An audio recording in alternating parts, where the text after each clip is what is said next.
Sal, we've got an amazing episode today. This is like the godfather of Muppet death scenes here. We're going to be talking about the strange death of Tish James's father, a guy by the name of Robert James. How are you today, Sal? I don't know. I would say a little under the weather. It's just, you gotta get enough sleep in life. You know, when Absolutely. you work all night and you're doing shows and doing research, it's just sleep is sometimes it's just not on the bracket for doing, but you need to do it. Otherwise, you feel a little sluggish. So That's right. at the moment, That's I'm a right. little sluggish. Well, listen, there's plenty of time to sleep when you fake your own death Yeah, if well, you're that's the Robert truth. James. Now, You let me fake. just clarify. I think you disagree with my position that the death was faked. Is that correct? I'm not trying to convince anybody of anything. I'm just talking about evidence that I see. Where are you at with this? So I think this. I think the death certificate we saw from Joe Gilbert, that is, I think this is all correct, and I think where we need to focus on, what the focus should be on, and you were on this also. There's a 13-year gap, which you then went into with the probate court and a surrogate court. And I have a bigger question because I don't know what the hell, why there's such a gap, because this man had properties on mortgages.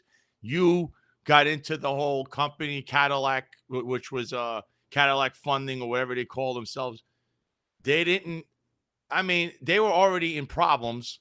You already pointed out about the article in 1997. Right. So my theory here, or what I'm thinking, and I've been in this position as a police officer, is somebody there panicked. And the only other person I could think of and who needs to be questioned would be Letitia James herself, because with this one or whatever it was, like right at that time when that article came out, she then files this probate court filing right around the exact time of this article. And she's trying to, I believe, cover something, because the next thing you looked at and you found, and I saw that you found this, and nobody's really talking about it, is there's no filing, I believe, or there's nothing you could find that proves there's Social Security that was notified of his death. Now, that would mean that's a much bigger picture. And I saw that even Joel wrote this, and this is something now everybody, something you homed in on, and you kind of wrote it, but you glanced at it. You didn't like say, oh, look at this. I told you right now, the Social Security aspect of this for 13 years, whatever happened here, there's no filing on Social Security, right? If we go with that, because right now we can't find anything. Well, wait a minute. Some of this is, That's a huge, Jason. That's a huge crime but if you some of it committed some has kind of Social changed. Security fraud. Some of this has changed because Joel the other day. So let's just back up because some people maybe haven't been following this, and it's a bit weird. Beyond the strange death of Robert James, it's the strange fight that broke out between, Joel and I have known each other like 6 years. He's been on my show many times. He's done a lot of great documentaries, books about Barack Obama, Michelle Obama. I liked Joel, and I mean, what happened was, I didn't know Sam Antar. I mean, I was aware of him, of course, from Crazy Eddie, and he's on X and everything like that. But you had Sam Antar on. This whole story broke where Sam Antar was saying that Tish James had declared Virginia as her primary residence, and that this was a problem because if she's going to be the New York State Attorney General, she can't be living in Virginia. And so, which is true. And are you living in Virginia or are you the New York State Attorney General? So, Joel contacted me. He came on my show. I saw that Joel was also researching it. I said, well, I don't know Sam, and I couldn't reach him.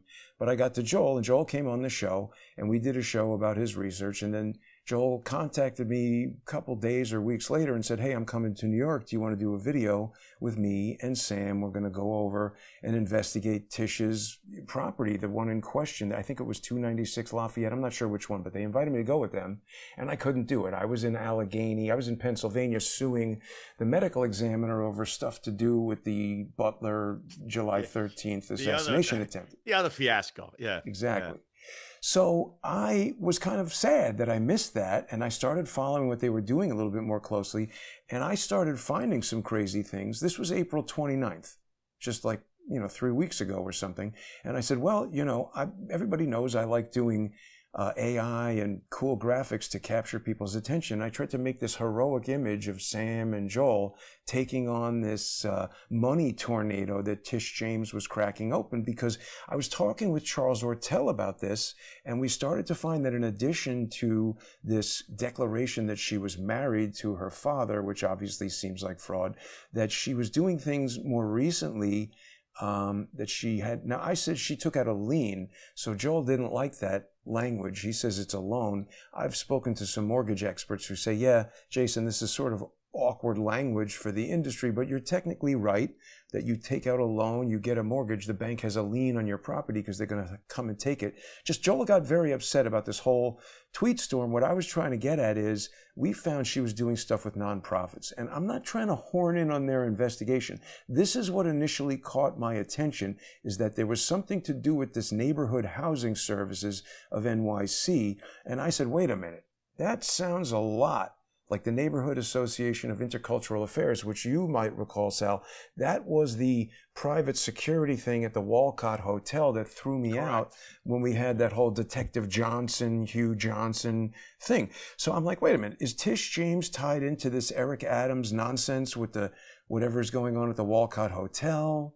And people might know that the judge in my lawsuit, Goodman v. the City of New York, is a judge by the name of Jessica G.L. Clark, who was working for Tish James for 4 years prior to becoming a judge. And my case is one of the first cases she ever did as a judge. So again, I'm not like, oh, I'm going to get in on what those guys are doing. By the way, even if I was, they don't own information, so their reaction was a little strange. We found out that one of the mortgages she had, me and Charles and myself, found out that one of her mortgages had been just taken over by this Bank of India, which is 53% owned by the government of India. So Joel didn't like it that I called it a government bank, and that she had various things that looked like shell companies. They made a Bedford-Stuyvesant division of this neighborhood, whatever it is. And see, one thing I think that might have gotten us off on a wrong foot that Joel might not understand, Charles Ortel is a very sophisticated investor and financial expert. He retired at age 41 after being in charge of mergers and acquisitions at this huge thing. So he's become, just like as a hobby, a complex fraud investigator. And something that he frequently says is like, oh, this nonprofit agency just doesn't exist. And people be like, what the hell are you talking about? There's the Clinton Foundation. They have an office right there. They have an office over here. And he's saying that it doesn't legally exist as a nonprofit because it's not registered with the IRS. It doesn't have a determination letter and all this stuff. So I sort of said that somewhere in here that it didn't exist, meaning they just opened an office and called it the Bedford-Stuyvesant Division and start sharing EINs from things that aren't nonprofits and whatever. And they're just going crazy with all of this money stuff. And I think Joel didn't like this, that I tried to make it like a graphic novel kind of a presentation. But I mean, again, Sal, you know me. My background is in visual effects and Hollywood and everything. And this is dense information. I want people to be kind of gripped by it so that they'll come and look at it. And also, it's like political cartoons. I'm trying to make fun of Tish James because I think she's a fat idiot who's stealing tons of money and getting involved in eating steaks and doing shakedowns. And so he got pissed. Joel started sending me these really like crazy rude emails. And I was like, oh, let me try and calm this down. This was all in private, And look, after 2 divorces and over 50 years on this planet, lots of accusations of being a hothead. You've met me. I'm not that big a guy. I'm trying to stay out of fights. So I figured, let me calm this down with Joel a little bit, but that didn't work. He got extremely pissed off. So, I mean, look, it's one thing to disagree with me, but to say I'm a tinfoil hat conspiracy theorist and whatever, and start disparaging me in public just felt really unnecessary. And then it started to cross over to the point of like, what the hell are these guys talking about? Because I'm starting to uncover a lot of very serious evidence. And so, I started demanding that Joel produce this death certificate because I just kind of had a hunch. I didn't have, obviously, proof initially, but I had a hunch that the deaths, I didn't see a death certificate.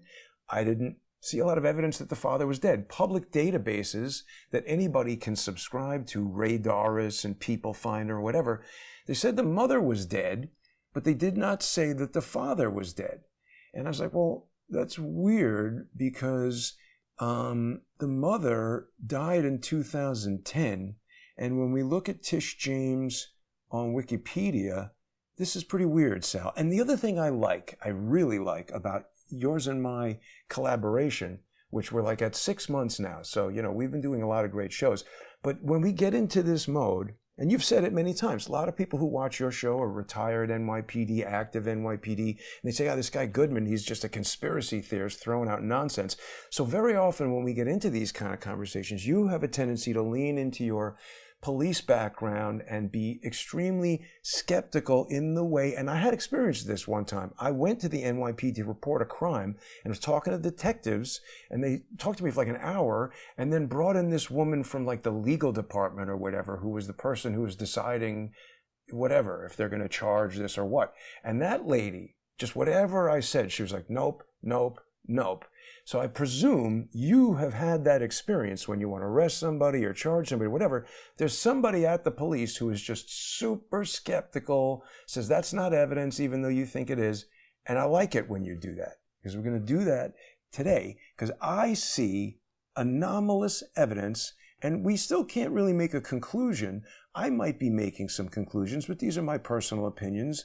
They don't reflect anything on Sal. I haven't proven these things in court, but so here we go. Tish James, Wikipedia, people can doubt it if they want, but her early life and education. Letitia Ann James was born October 18th, 1958 in Brooklyn, New York. One of 8 children born to Nellie James, who was born 1919. She lived to be very old. She was like, she died 2010, so she was 90 or something like that. And Robert James, but it doesn't tell us when he was born or where, which I find at least inconsistent, okay? But just basing it on, let's say the father is within a couple years, maybe even if he's younger than the mother, he'd be over 100 years old if he was alive now. So I do agree with your assessment that it's highly unlikely that the father is alive today. But the question that we're really trying to answer is, you brought up earlier this New York Times article, and that's the issue. The question that we are trying to answer is, was the father alive when this article came out in June 1999? And again, basing it off the mother, he was in his 70s or something in 1999. And what this article is basically saying is that a bunch of foreclosures are spurring a volume business in refurbishing and selling homes. And it's talking about how these subprime lenders, including this Cadillac funding, are getting into all kinds of lawsuits. And even one of the guys at Cadillac funding was federally prosecuted because Cadillac funding was involved in some loan programs that were backed by the federal government or something. They were basically designed to give loans to people who ordinarily wouldn't be able to get loans in low-income neighborhoods.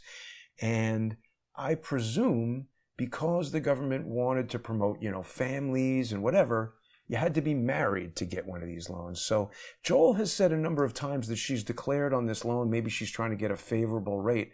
I don't think so. They're not shopping around to shave a few basis points from their interest rate. They're trying to do fraud. So they're lying to Cadillac or complicit with Cadillac in getting this loan as a married couple, even though they shouldn't be able to get it. And what I'm saying is, I believe, again, not yet proven, but I believe the father would have been reading this New York Times article in 1999, and he says to himself, oh no, I'm going to get jammed up. Any of these Cadillac guys start getting federally prosecuted. Documents with my name on it are going to come out. Somebody's going to roll over, and I'm going to spend the last 10, 15 years of my life in court and in jail. Nobody wants that. And so I believe he hatched a scheme. And he says, Tish, you better get your fat ass down to the probate court and erase me from that deed. Erase me from planet Earth. And I'm going to keep cashing Social Security checks and live in this apartment in Oakland Park in Jamaica, Queens, and I'll just, I'll cash the Social Security checks at the payday loan place. Nobody will know what the hell is going on. Robert James, there's like hundreds of Robert Jameses just in New York. And this was my surmise, Sal. What do you think of this so far? I would say it's a theory. You never say never. I would say the probability of it, though, is very slim, because going back to what you're saying is the death certificate. Now, I believe that Joel does have that. That is the death certificate. Well, he's published something that he says is the death certificate. He's published. So and by all accounts, they're trying to say, including Tish James herself, would say the father died in '86. The problem is that it took 13 years for her, and she was a lawyer in 1987. You could see that on the Wikipedia. Yeah. So you can't claim, I don't know, I'm negligent. Remember, her name is also on that mortgage. 13 years to file the rest of this paperwork, because in my opinion now, what's definitely, glaring at me is for 13 years, she filed nothing right. to do with the court. There's no, we need to do this, no, because she, as the now sole person on this, or as one of the people on that loan, she would benefit from it. Wow. So she's the person who's definitely in a hot seat and in question in all of this, minus the father. Now, the father now, who's gone for 13 years, right? He's been deceased. The Social Security thing begins to come into play, because there's no record of Social Security having him deceased. I believe you said to this day. I think you looked up and down, and wait. But let me slow you down, because it's changed since we last spoke about it. Because 2 days ago on Gateway Pundit, as you just mentioned, Joel released this article. So I get into this beef with Joel, and he's like, Jason, basically F you. And I couldn't believe it, because, like I said, I had Joel on many times, and I had a good relationship with Joel, I thought. And I basically said, look, at this point, Joel, if you don't have a death certificate for this guy, forget it. You're just blowing smoke. So he published this article in Gateway Pundit. Now, look, ordinarily, and I called this probate court, the, what's it called? Surrogates Court of New York. I called them. And first I said, okay, I'm a journalist. Can I get this document? And they're like, okay, talk to the records department. And there's certain records that you can get. And then, but when I started talking about the death certificate, Sal, these ladies got pissed off that I was even trying to get it. They're like, no, that's not a public record. It's not public for 50 years. So if this guy died in 1986, it's not public until 2036. And then, so I said, okay, here's the real thing. There is a journalist who's saying that he has it, and he published it. They flipped out. And they said, no, I said, did somebody come in there and get it? And they're like, there's no way. They got nuts. And so then, I don't know. According to the law in New York, the mother who was alive in 1999, remember Wikipedia over here is telling us the mother died 2010. 2010. Right? Wait, does it tell us that? Somewhere else it tells us that the mother died 2010. I don't know. I did see that in it. There it is. There, it says, city records stated meeting. Well, maybe that's not it, but it does. The mother, there's a probate filing for the mother where the mother died. And the probate, we should look at that too, because the probate filing for the mother, this is important. The probate filings, both done by Tish, they're very different. The one for the mother and the one for the father. Also done in a speedy, almost like a speedy way of doing it, where it's supposed to be done. She did the mom's paperwork immediately. So she was on top of that. But she's not on top of the other one because, she got all those loans on it. So that's what I'm saying. Looks suspicious to me. Exactly. It was a little bit, what the hell? It's a little bit fugazi, as somebody I know might say. Fugazi. Little fugazi. And I was like, wait a minute. So what the hell's going on with that? I want to find this. I have it in one of these posts. It's a little difficult to sometimes find things on X, but we when I started talking about, I know there's a lot of people who disagree with me, and that is totally fine. People don't have to agree with me or anything. But here we go. So we got, is this it? Administrative? No, this is two different ones. I don't know where I have it. But the mother's got like 6 files in there, and the father has just got this petition filed October 14th, 1999, and then a microfilm document. On the mother's, it says, let me bring it up because we got to see this so we have the evidence. I want you to be the NYPD legal department and tell me when I'm incorrect. I have it here. Robert James, Nellie James. Here it is. Is this it? Yeah. Okay. So there's the mother's right here. And we can see the mother's voluntary admin affidavit is filed by Letitia James. This is May 26, 2010. This is where they saw that the mother died 2010. So we have all these documents. Death certificate, family tree, the funeral bill copy, this notice to interested parties. People who know about this stuff are telling me this is the most important thing. Because what this is some kind of public thing that you need to do so that if there's creditors that you don't even know about, they're trying to clear this dead person's estate. And so you put out this notice to interested parties who can come and make a claim against this estate if they need to. And so she's got all these things filed there for the mother, but this fugazi filing for the dad.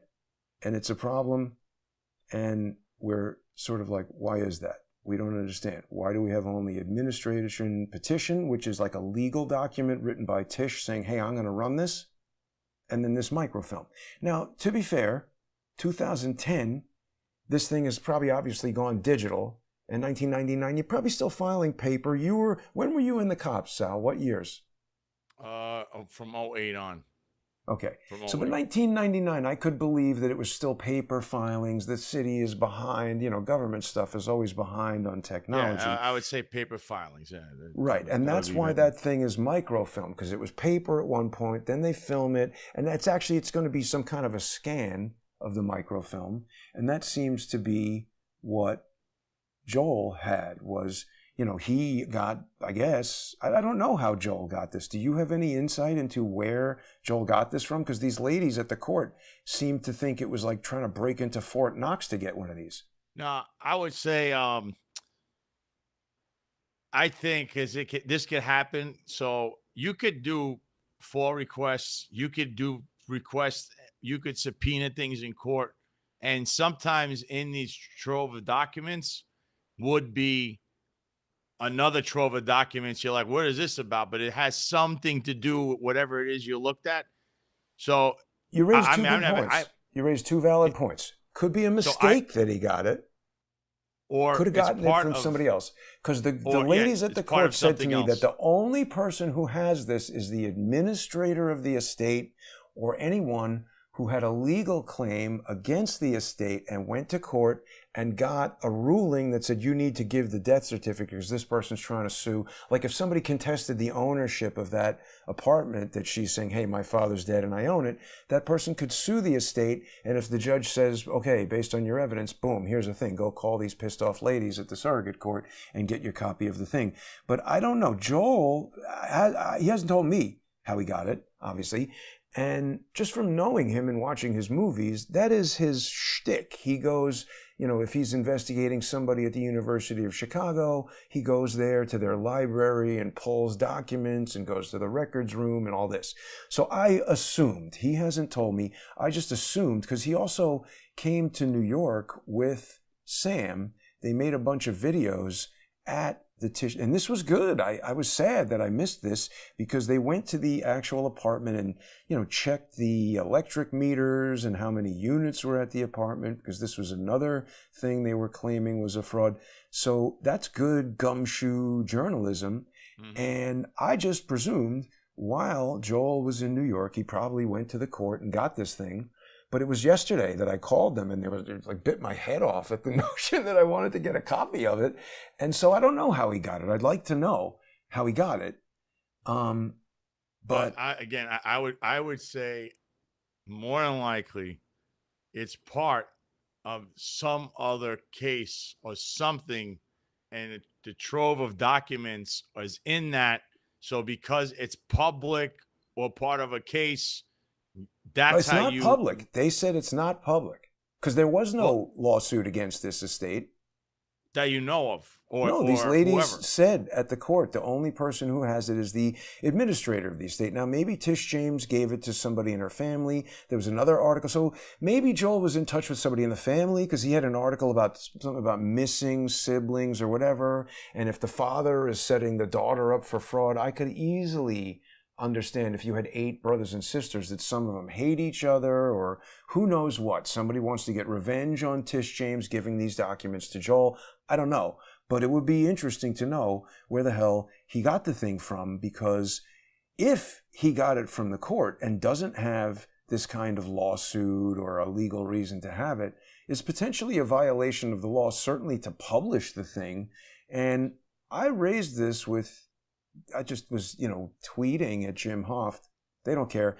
Now, I do agree that now that Joel has made it public, or even just the act of getting it, however he got it, and giving it to Gateway Pundit, it becomes kind of like New York Times v. Sullivan. It's also important to remember and remind people, I'm not an attorney, so nothing I'm saying is legal advice. Nobody should do anything based on anything I say apart from becoming a sponsor of Crowdsource the Truth on subscribestar.com or patreon.com/crowdsourcethetruth, or by going to Substack. Odyssey tells me they're going to be bringing back their monetization. And of course, people should also visit salgreco.com and tap on the support tab and support Sal, because this is our only job. This is how we make money, and Sal is doing videos all the time.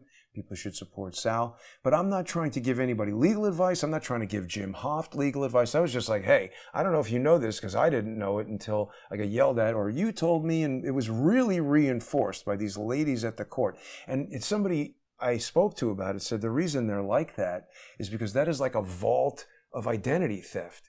So it's their job to keep those records safe from fraudsters who will go in there, download all these documents, figure out who's dead, and start identity duplexing with dead people who haven't filed probate or I don't know what. But they were super pissed off by the notion that somebody got and had this document. So now that Joel has published it, I don't care if Tish James tries to prosecute me. I'll go in court and be my own attorney and explain that New York Times v. Sullivan allows me to have this. But it's also, we got to be careful because there's the law and then there's like Twitter rules and stuff. So I don't really want to post this thing at a large enough size that anybody can make out social security numbers or anything like that.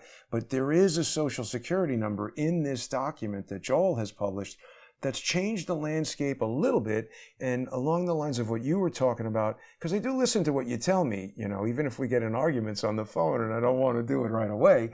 I did listen to what you told me, and it is true. If she's doing Social Security fraud and somebody's been cashing this old man's checks because he's not properly registered as being deceased, I agree that's an extremely big crime. And by the way, even if I love that argument in law, Sal.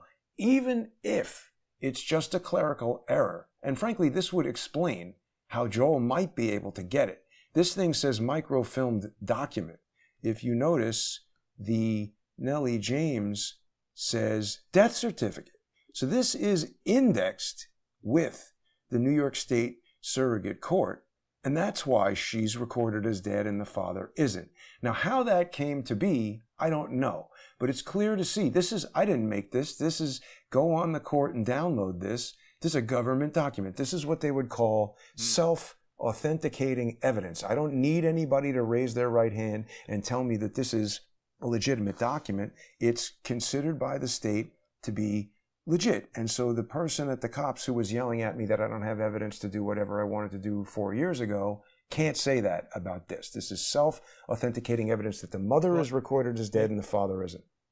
But see, the thing again I harp on is, you're right. You look at this and go, something's off here. But the fact that 13 years go by, right, and she doesn't file anything for 13 years. Mind you, she's a lawyer. She has a degree in 87. Don't tell me I don't know. You can't do that. You actually study for this stuff when you're in law school and everything. So what happened in this gap that she decided not to file this thing. And when you file it, it's like a microfilm. It's not a death certificate. No, It's no, a she would have and filed it on paper. They put it on microfilm when they went to digitize, I think. That's what that is. okay, so it She shows up, goes and in they there with a still stack of papers. and now the state still doesn't write that. I guess there's no record of it because it When she officially, gave the papers, they should have said, okay, here's the death certificate, he's dead, and put that in the thing. Why that didn't happen, that remains to yeah, be explained. But we you don't could say, understand this process of taking the paper and putting it on microfilm and putting in this computer. This computer database did not exist in 1986. So this microfilm document in a computer index, that did not exist in 1986. A paper document was in there in 1986 if this was in fact filed in 1986 as she alleges. We don't know what happens if I'm correct and that she falsified the death in 1999. So let's explore that possibility.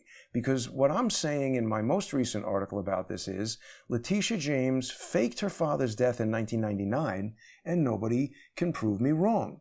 And so far nobody has. I mean, you can doubt it, that's fine. But if you really want to challenge this theory, you need proof. Because what I'm saying is, you're right that Tish would financially benefit from being the sole owner of a crappy apartment in Queens, but she's also the only person who's at legal risk of doing this fraud. Now, let's think what I'm saying here for a second. If I'm right, and the angry Muppet father says, listen, bitch, get down there and get my name off the lease, because if I get arrested, or if I get indicted under Cadillac funding, I'm bringing you with me. So, as a matter of fact, I might go rat you out right now if you don't, because we don't know what he knew about Cadillac funding. He might say, listen, I'm going to get indicted, and I'm going to make sure you do too. So you better get me off your back and get down there and make some kind of filing. I don't know what. You figure it out. You're 3 years into law school or whatever. She's about to become a lawyer in 1987. So she's easy to go figure it out and file something at the surrogate court that gets my ass out of problem. So I did an analysis of everything we knew, Sal, using artificial intelligence and the whole, I don't know if the police do this, but, detective novels always talk about means, motive, and opportunity. I'm saying, who had the means, the motive, and the opportunity to do this? Well, she had a law degree and a bar license, full act. She was 2 years away in 1999 when I allege this happened. She's a lawyer. She's 2 years away from being Elliot Spitzer's deputy AG. So she's not just a lawyer. She's a sophisticated lawyer with particular expertise in city government, how these different kind of obscure courts might work. She might even know the people in there, I go into these courts and they're like, I'm busy, filing their nails and taking phone calls. They don't want to help me at all. I bet you it's a lot different if you're Tish James and you go in there. But she had a law degree and a bar license, full access to New York surrogate court filing system, deep knowledge of estate procedure, pro se access to file petitions. This is one of the strangest things about it. She files it pro se, meaning representing herself. This is how I move in court, you move in court. Anybody can represent themselves, but I always wondered why, if Alan Dershowitz is in court, why does he need to hire a lawyer? So now we know one reason. It is a huge ethics violation in this case for Letitia James to be filing pro se because she's the beneficiary of this estate. So she needs a third-party attorney to preside over these filings precisely to make sure that there isn't any kind of fraud happening, and she would have known that as well. So let's say, for a minute, the father did die in 1986, and she's like, oh, crap. I was too busy dealing with my schizophrenic brother Ricky and all this other stuff, and I didn't file it. But now I'm an attorney, and I realize we got this kind of defective probate here. Let me go hire a probate attorney to unwind this in a legal way so that it's no longer a legal problem. It doesn't make sense to me that she would go in there and do this incredibly defective pro se filing and increase her criminal exposure and her, this is the wrong way to do it. So she had the means, she had the ability to do it. She was, likely in possession of the original 1983 deed and the mortgage. And on the deed, it said that they're father and daughter. And on the mortgage, it said they're husband and wife. So she's going to know. She's getting jammed up in 1999 by Cadillac, whether the father is dead or alive. The only person who benefits from Robert James being dead in 1999 is Robert James. It actually doesn't help Tish James at all as far as getting prosecuted in the fraud. So then we go to motive, right? Who had the motive to do this? Well, she certainly didn't, because she's increasing her exposure of being accused of fraud by doing all this. It's really just Robert James. It's life insurance fraud if the premiums were still being paid, tax and real estate fraud, misprision of a felony because she's involved in this fraud in 1983 with the father. She doesn't go and say, oh my God, I was 24. See, here's the other thing, Sal. You've been to court. You know what the law is versus what happens when you show up there. And if Abby Lowell or some attorney like that said, hey, look, yes, she was an adult, she was 24, but this was an abusive family, I think the prurient mind goes just from seeing that on the mortgage, that she's being listed as the wife. You start to think about Chinatown and incest, the movie Chinatown, and incest, and was there rape going on? So if a lawyer got into court and say, look, she was 24 at the time, this is an abusive father, he beat her, he sexually abused her, he forced her to do this under duress, there's some way that an attorney in 1999 could have unwound this mess in a way that's much better than this stupid defective pro se filing that she did.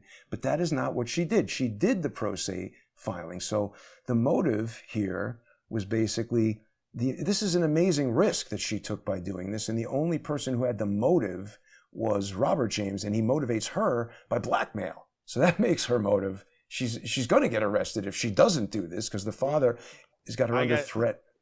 Now, I'm living in a highly speculative world here, but where is she in 1999? Is she applying? Is she working for the government? We don't know. Well, okay, we don't know. She's 2 years away. Let's go back to Wiki, because it's an excellent question, Sal. This is what I'm saying. There's evidence, and then there's a lack of evidence. It tells us that she gets a law degree from Howard in 1987, and she's admitted, she passes the bar exam in New York and gets her Juris Doctor degree in 1989. But then we just don't know what the hell she's doing from 1989 until 2001. It says that she was working in the Legal Aid Society as a public defender, but it doesn't really tell us the dates of that, and that she's appointed as the first assistant attorney general in charge of Brooklyn in 1999. So she's an assistant attorney general. Okay, right here, I see this right here. Elliot Spitzer, she was appointed as the first assistant general in charge of the Brooklyn regional office in 19. So she's working for the government at this point. Forgive me, the time gap is earlier. But she's working for the government in 1999. Just so you know, 2 years later, she's in city council. She becomes assistant attorney general, all that. But now, so in 1999, she begins working in the government. You know that if you work for the government, they're going to probe everything in every aspect of your life, because if they find anything, they can't employ you, because you can't have a criminal working for you.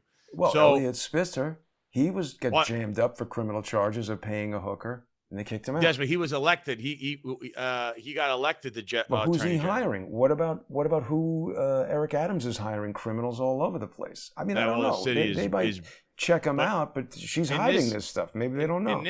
In this time frame, when she is applying for this job, or she's about to get it, they're going to do a little bit of investigation and background on you. So if there's any correlation, and I'm again, this is being speculative, but in 1999, she's about to take a job. So the mad dash to cover your tracks would be, oh my God, I have to go file this thing, because if they see it, that could say, no, you're not only not getting hired, but maybe we need to look into you. And she doesn't need that. But if they checked it, they would say, hey, wait a minute, this is a huge ethical violation. It is an ethical problem. You're filing pro se, and you're the beneficiary. You're fired. So they didn't check it, I don't think, or they don't care about defects. Well, you don't know that only because 1999, she files it.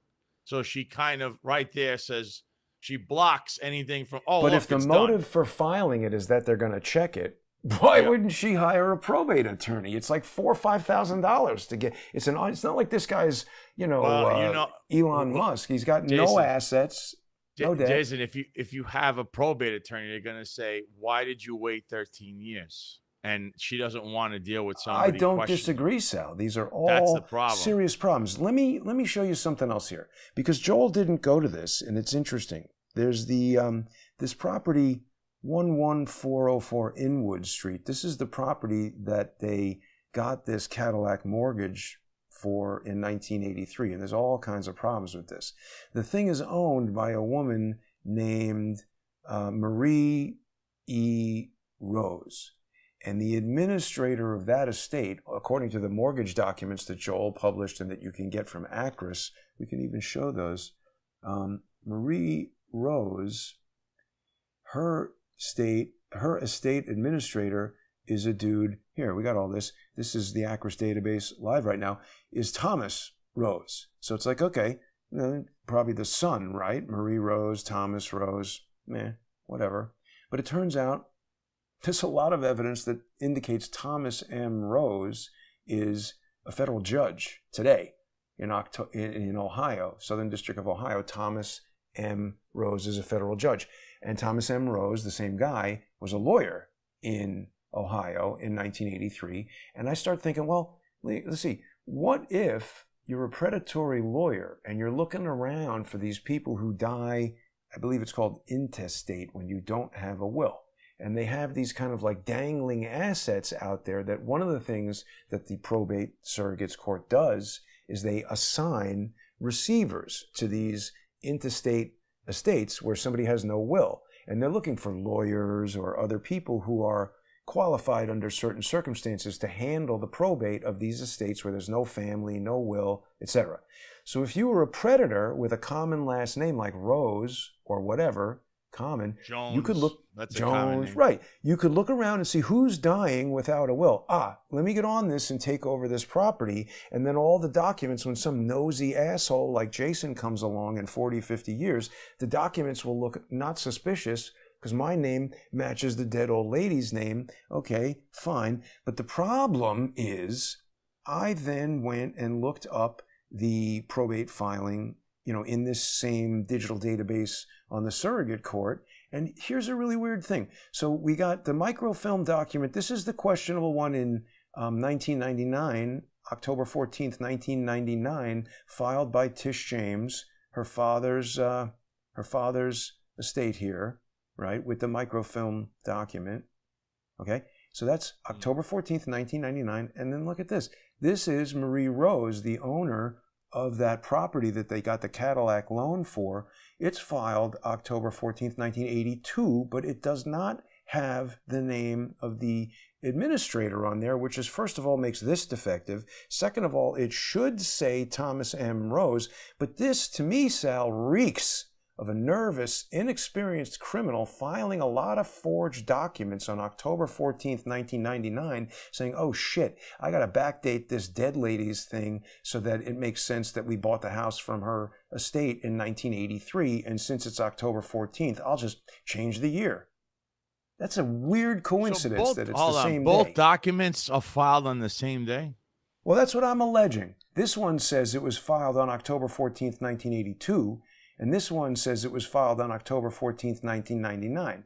But again, my allegation here is that the Muppet father is threatening her in 1999, saying, you better get down to that probate court and figure out something, or you're definitely going to jail. And she knows the father is an abusive psychopath. So it could be, I don't care if I get jammed up or not. If you don't go do this, I'm going to tell them that you did this, and you're definitely going to jail. So to protect my ass, get down to the probate court, spend 4 months, because this article comes out in the end of June, and he says, you better figure it out quick, Tish, because every single day I'm at risk of getting indicted, and you're getting indicted either way. So get down there, get me off of this mortgage deed, whatever. Tell everybody I'm dead, so when they start sniffing around, Nobody can indict me or have me testify. And he might have deceived her. He might have said, oh, it'll help you too, because now they can't call me to testify against you. You can make up some other lie. We start to get to a motive for her if she's faking it in 1999. Certainly if she's being blackmailed by somebody who's guaranteeing that they're going to rat her out, she has to do it. She has sort of no choice. And so then, anyway, we go back to this.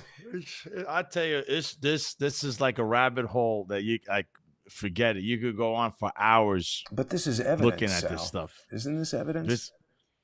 Letitia James had the legal knowledge to make this filing. She had the experience with the court. She had the ability to backdate. These are paper documents she's filing. You're telling me she can't forge these things? You're telling me there's not some clerk, oh, hi, Miss James, how you doing? Hey, listen, Tommy, just file this for me, could you please? You know, I go in there and they make me wait around for an hour and treat me like a dick. But I bet you she had some friendly clerks. And actually, you know what? It reminds me of something that I experienced personally.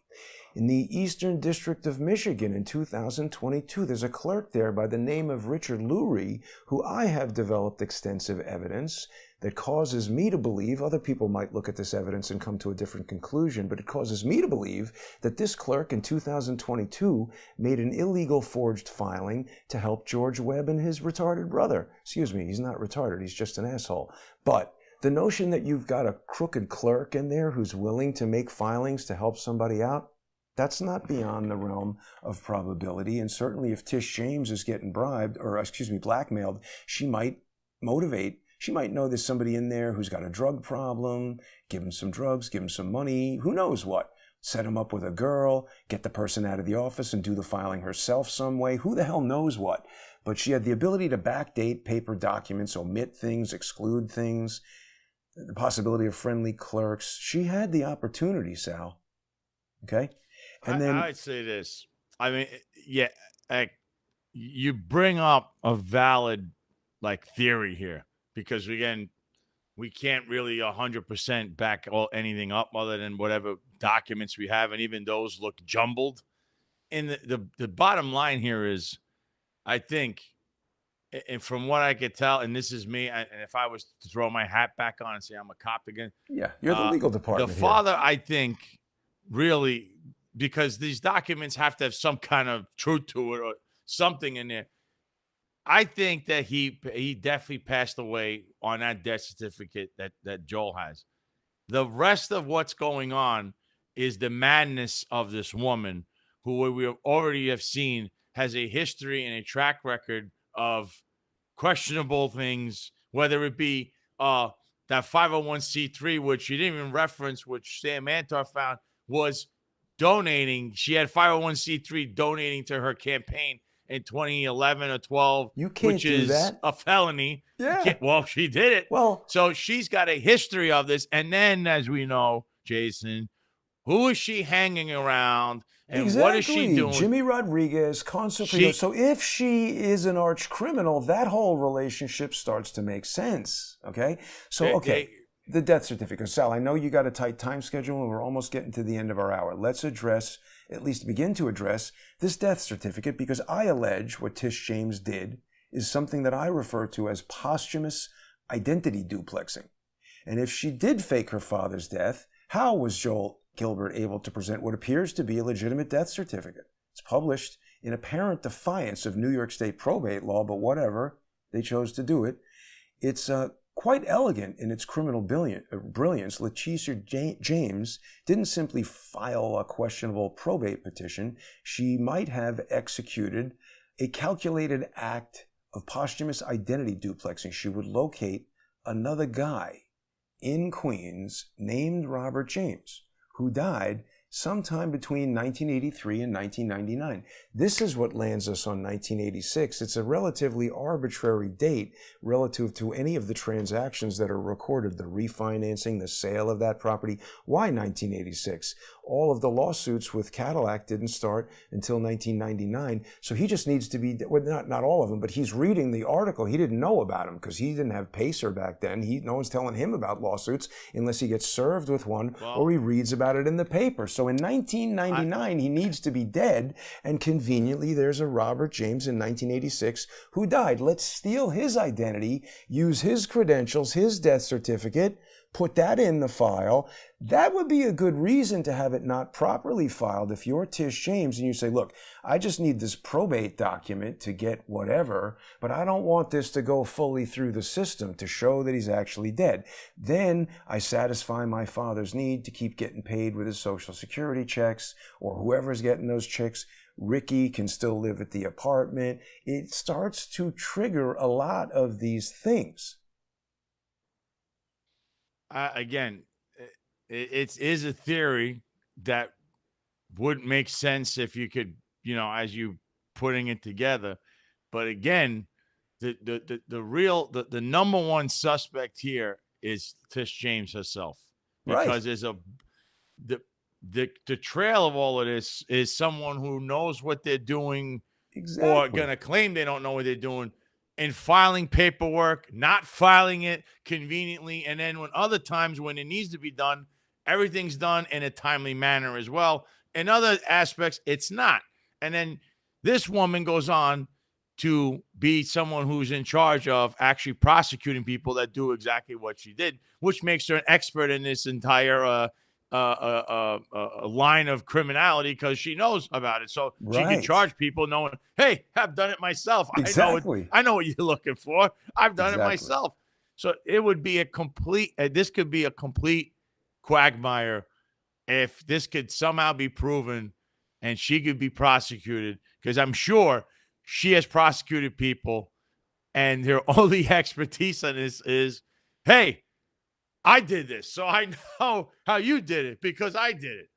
Isn't that the way it is? Look, I'm not saying this is proof. I want people to understand. I try to speak very clearly because I am not saying this is proof. I'm saying this is evidence, and this is my theory. Here, ladies and gentlemen of the jury, in the court of public opinion, I want to present you with my closing argument, because I know Sal has to go. And what's the final question they always ask in these detective books and movies? You got the means, motive, and opportunity. But who benefited, Sal? Who benefited from this? The question must be asked in any serious investigation. In 1999, the answer is clear. The only person who benefited from this identity erasure was a living Robert James. He was removed from a fraudulent mortgage, removed from the property deed, and permanently shielded from testifying, from any kind of civil liability, and from any criminal prosecution. Now, in 2025, the primary beneficiary has shifted to Tish James. She must now continue to cover this remarkably elaborate fraud that she concocted and has been servicing for 42 years. Yeah, I rest my case. Well, I'll say this. I like Joel and Sam. I follow their work. Got nothing to do with liking them or disliking them. I liked them until they started disparaging me publicly and saying this is bullshit. No, all three of you are all my friends. I like each and every one of your angles looking at things. You also, again, right now we're discussing this, but you were, I believe, the first person to mention anything about Social Security, which would be a tremendous crime, which could be a little bigger, because now, again, not to be speculative, but in theory and looking, Social Security checks could be cashed by, I don't know, doesn't have to be anybody. Her, it could be people she knows. Right. So I'm just saying that rabbit hole is even bigger, because Social Security fraud, which you've also proven is, I don't know if there's any record of him being on a Social Security website. Yeah, I didn't find that initially, but that was before Joel. There's still a lot more research to be done, because now Joel has put out this death certificate. It's got a Social Security number on it. I haven't really dug into that death certificate yet. It's there, and I called the court. I was like, how did he get this? Obviously, he won't tell me. Maybe he'll tell you. Maybe he'll tell everybody. He should, I think, if he wants to be open and transparent. I mean, here's what I'm saying, Sal. I am totally okay with anybody and everybody saying, Jason, I disagree with you saying this because, so somebody sent me an obituary and they said, look, here's more evidence that the father is dead. And I said, whoa, that is quite interesting. But then I looked at it throughout the day, and then I realized, hey, wait a minute. This obituary has a problem. Because, and I can't explain it, but none of the siblings, this is a Robert James who died in Queens in 1986 to a wife named Nellie. Now, I mean, I think you could I found many Robert Jameses who died in Queens between 1983 and 1999. There's a lot, but you're going to now add the caveat that he's got to be married to a woman named Nellie. You're talking about winning the lottery type odds now. It does seem to defy probability, so I can't explain that. But here's the really weird part. Look at this. All of the sisters and brothers, that's not the same names as Letitia James's sisters and brothers, and this doesn't say anything about the guy having a daughter named Letitia. So what the hell is this, Sal? Well, I could tell the four sisters. I know. I'm not gonna say. I know one of her sisters' names, of course, and because they work for the police Marshall department. Ann, Another crazy twist. Tressia. That the sister Is it any? It's none of those names. It's none of those names. No, her real sister, but her sister is not in it. I know who her sister's name is, and her sister's name is not there. So I don't think this is the same person. Harry is not there. Anthony is not one of her brothers. Christopher is not one of her brothers. No, none of this stuff matches. So this is not the autopsy for the father. This is not the autopsy. This is not the dead Muppet that you're looking for, Sal. No, somebody else. That's somebody else. Only because I know. And that's kind of what you do in research or investigative work. You could kind of through backtracking and kind of like in a back alley find things that you won't see up front, which is what I think Joel did in a brilliant way. I don't know how he did it, but he definitely legally found these documents. Did Tish James give it to him? Back-alleyed what? Huh? Did Tish James give it to him? Because she's the only one who should legally have it. But it could be somebody, it could be a source that did it. And we don't know who or what that could be. You never know. Everybody says a lot of people source. Source. But it's now there for everyone to look at. And now you could really start to dig into the other thing, which you hit the nail. And I'm focusing on somebody find the Social Security, look into this. And because that would fall in line with exactly what Elon Musk has been saying, where people they found people that were 300 years old and they were checks. Exactly. The 105-year-old man is still cashing Social Security checks. That seems super likely. And if that's happening, now you pulled on a huge ball of yarn and got the biggest treasure out of it all, because Social Security would be the biggest crime. Where the hell but did it's he get something this that you heard from the administration in office right now in D.C. saying we have people that somebody cashed a check for someone who's 300 years old. That's a problem. And as a lawyer and a government, she would know that. Let me ask you one more logic question. So that's what. If the purpose of anybody investigating this, we suspect that Letitia James is a fraudster. She's writing that she's married to her father. She's involved with this fraudulent loan company. So why would the default presumption be that this document is legitimate? Why wouldn't we presume that this is fraudulent as well? How did Joel authenticate this? If the court tells me he's not legally allowed to have it, where the hell did he get it from, and how does he know it's real? That would be, from the way I'm looking at this, and I know the state that is how this death certificate would look. That has to be that would be it.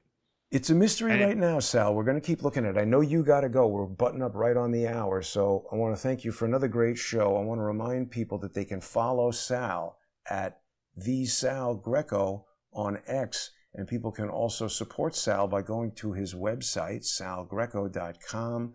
You're going to want to scroll all these very flattering pictures of Sal with Roger Stone and other people. Get to the support tab, tap on that, and send Sal your support. We can't do these shows. There's no commercials, you've noticed. So please support Sal. Please support this research. Anything you want to say before we go, Sal? Yeah, so again, I like all the theories here. I think that Joel and Sam seem to have a lot of they found a lot of discrepancies that have led to what happened now with DOJ looking at it. I think you came in also. You have valid points.